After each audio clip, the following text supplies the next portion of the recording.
Let us begin with a very terse description. Cultural Marxism is a broad term which refers to the advocacy and application of critical theory, and more generally to the cultural, political, and academic influence of certain elements within the contemporary left. The roots of cultural Marxism are to be found in what is commonly known as the Frankfurt School.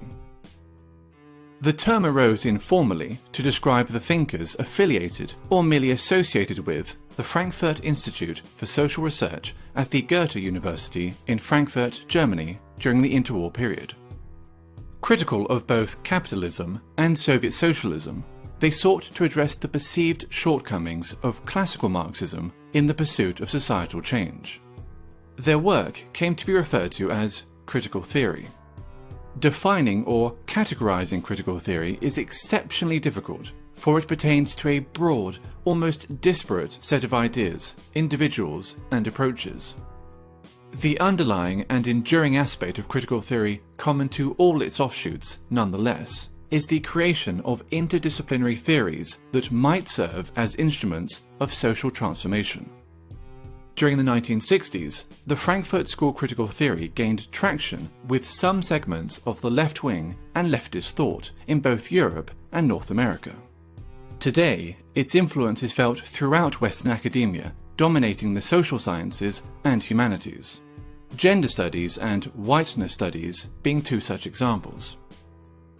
One of the most influential critical theorists and an original member of the Frankfurt School was Herbert Marcuse.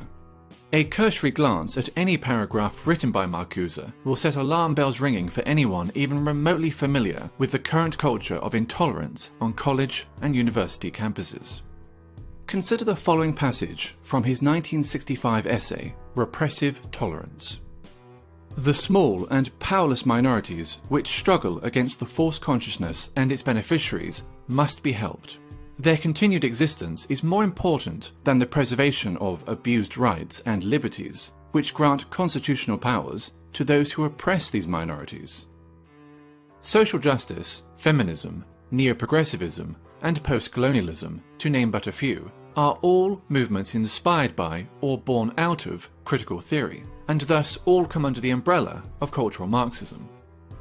Be it gender, sexual orientation, family, race, culture, or religion, every aspect of a person's identity is to be questioned, every norm or standard in society challenged, and ideally altered in order to benefit supposedly oppressed groups. Classical Marxism saw class conflict as occurring between the bourgeoisie and the proletariat, between the haves and the have-nots. Cultural Marxism views such a conflict as existing between the oppressed and the oppressors, between those with privilege and those without it. The working class has been replaced by minorities. Majority groups are typically defined as privileged and oppressive, with minority groups accordingly labelled underprivileged and oppressed. Heterosexuals are oppressive. Cisgender people are oppressive. Whites are oppressive, especially white men. Christians are oppressive. Those that do not fit into these groups are thus considered oppressed. It stands to reason, therefore, that if heterosexuals are oppressors, the solution is to encourage other forms of sexuality. If whites are oppressors, the solution is racial diversity. If cisgender people are oppressors, the solution is to encourage transgenderism.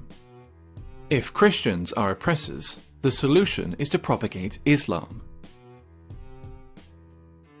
Theodor Adorno, another original member of the Frankfurt School, wrote a book entitled The Authoritarian Personality, in which he defines parenthood, pride in one's family, Christianity, adherence to traditional gender roles and attitudes towards sex, and the love of one's own country as pathological phenomena. This tendency to pathologize opinions and life patterns, which are not in accordance with its own political ends, is characteristic of cultural Marxism. Differing views are thus described as irrational fears or phobias. For example, a person who feels uncomfortable living as a minority in an area dominated by Muslim migrants may be decried as an Islamophobe, since wishing to live amongst those culturally and ethnically similar to oneself is considered sick and phobic. When Pakistani Muslims living in Britain, by contrast, show in-group preference, converting entire sections of a town or city into a mini Pakistan, there is no sickness, no phobia, only multiculturalism. 20 years ago, there were no Pakis here, no one was doing nothing. But now, the Pakis are with a stamp, man, trust, you know what I mean? Now, think 20 years ahead, boy, fuck knows, man, this is going to be Pakistan. Or England, it's going to be Pakistan, man. They're all fucking shipping over. A popular and propagandist manifestation of cultural Marxism is political correctness, in which media channels and social scientists make it a mandatory exercise to do the following. Question common language.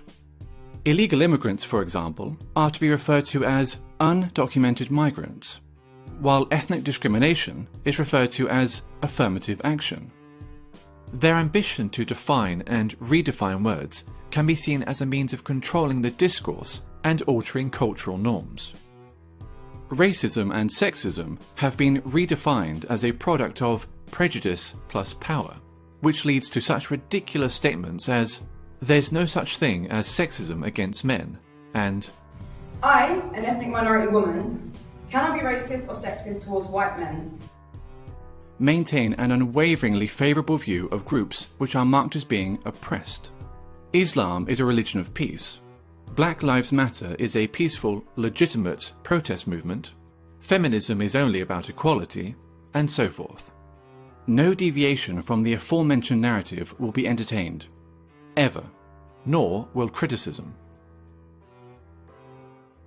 While communism, as Marx envisioned it, offered the resolution of class conflict in a utopian social system, all that cultural Marxism offers is a desolate form of eternal warfare between ever more narrowly defined groups of offended minorities.